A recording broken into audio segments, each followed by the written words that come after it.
ইরানের সর্বোচ্চ নেতা আয়াতুল্লাহ আলী খামেনি নিহত হওয়ার পর পুরো মধ্যপ্রাচ্য জুড়ে যুদ্ধ ছড়িয়ে পড়েছে। তেহরানে দফায় দফায় তীব্র হামলা চালিয়ে যাচ্ছে ইসরায়েল ও যুক্তরাষ্ট্র। পাল্টা জবাবে ইসরায়েল সহ মধ্যপ্রাচ্যের বিভিন্ন দেশে ক্ষেপণাস্ত্র ও ড্রোন হামলা চালিয়ে যাচ্ছে ইরানও। এরই মধ্যে খামেনি হত্যার প্রতিশোধ নিতে ইসরায়েলে হামলা চালিয়ে যাচ্ছে লেবাননের সশস্ত্র গোষ্ঠী হিজবুল্লাহ। এরপর লেবাননে ব্যাপক হামলা চালিয়েছে ইসরায়েল। হিজবুল্লাহর চৌকস বাহিনী রাদওয়ান ফোর্স সহ অন্তত 160টি লক্ষ্যে সফল হামলা চালিয়েছে বলে দাবি করেছে ইসরায়েল। ইরানে গত শনিবার হামলা শুরু করে ইসরায়েল ও যুক্তরাষ্ট্র। গতকাল সোমবার ছিল যুদ্ধের তৃতীয় দিন। এদিন পর্যন্ত ইরান ও ইসরায়েল ছাড়াও লেবানন, সৌদি আরব, আরব আমিরাত, Qatar, Kuwait, Bahrain, Jordan, Oman, Iraq ও সাইপ্রাসে হামলা চালিয়েছে ইরান। এর প্রভাব পড়েছে আশেপাশের দেশগুলোতেও, অর্থাৎ মধ্যপ্রাচ্য জুড়ে এখন যুদ্ধ চলছে। যুক্তরাষ্ট্র ইরানে চলমান অভিযানের নাম দিয়েছে অপারেশন এপিক ফিউরি, আর ইসরায়েল নাম দিয়েছে লায়ন রোর।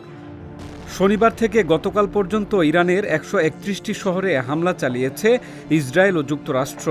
গতকাল রাতেও শহরটি দফায় দফায় বিস্ফোরণের শব্দে কেঁপে উঠেছে।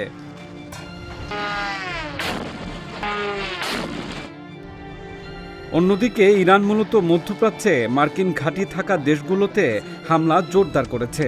গতকাল মধ্যপ্রাচ্যের বিভিন্ন দেশে বিস্ফোরণের শব্দ শোনা যায়। এদিন আরব আমিরাতের আবুধাবিতে জ্বালানি তেলের একটি ট্যাঙ্কারে আঘাত হেনেছে ইরানের একটি ড্রোন। আর কাতারের রাষ্ট্রীয় জ্বালানি প্রতিষ্ঠান কাতার এনার্জি জানিয়েছে তাদের তরলীকৃত প্রাকৃতিক গ্যাস অর্থাৎ এলএনজি সংশ্লিষ্ট কিছু স্থাপনায় ইরানের হামলার পর উৎপাদন সাময়িকভাবে বন্ধ করা হয়েছে। হামলা হয়েছে সৌদি আরবেও। দেশটির পূর্বাঞ্চলে সৌদি আরামকোল তেল শোধনাগার রাস তানুরা থেকে ধোঁয়ার কুণ্ডলী উঠতে দেখা গেছে। শোধনাগারটি দাম্মাম শহরের কাছে অবস্থিত। পরে সৌদি আরবের রাষ্ট্রীয় টেলিভিশনে বলা হয় ইরানের ড্রোন হামলার পর ওই শোধনাগার সাময়িকভাবে বন্ধ রাখা হয়েছে। এদিকে গতকাল সোমবার ইরানের ইসলামী বিপ্লবী গার্ড বাহিনী অর্থাৎ আইআরজিসি এক টুইটে জানিয়েছে গত 24 ঘন্টায় তারা 15টি দেশের ভূখণ্ড অথবা স্থাপনায় হামলা চালিয়েছে। অন্যদিকে যুক্তরাষ্ট্রের পররাষ্ট্র দপ্তর আজ মঙ্গলবার মার্কিন নাগরিকদের মধ্যপ্রাচ্যের 14টি দেশ অবিলম্বে ত্যাগ করার জন্য সতর্ক বার্তা দিয়েছে। এর আগে গত রোববার মার্কিন সাময়িকী দ্য আটলান্টিককে ট্রাম্প বলেছিলেন ইরানের নতুন নেতৃত্ব তার সঙ্গে আলোচনায় বসতে চান।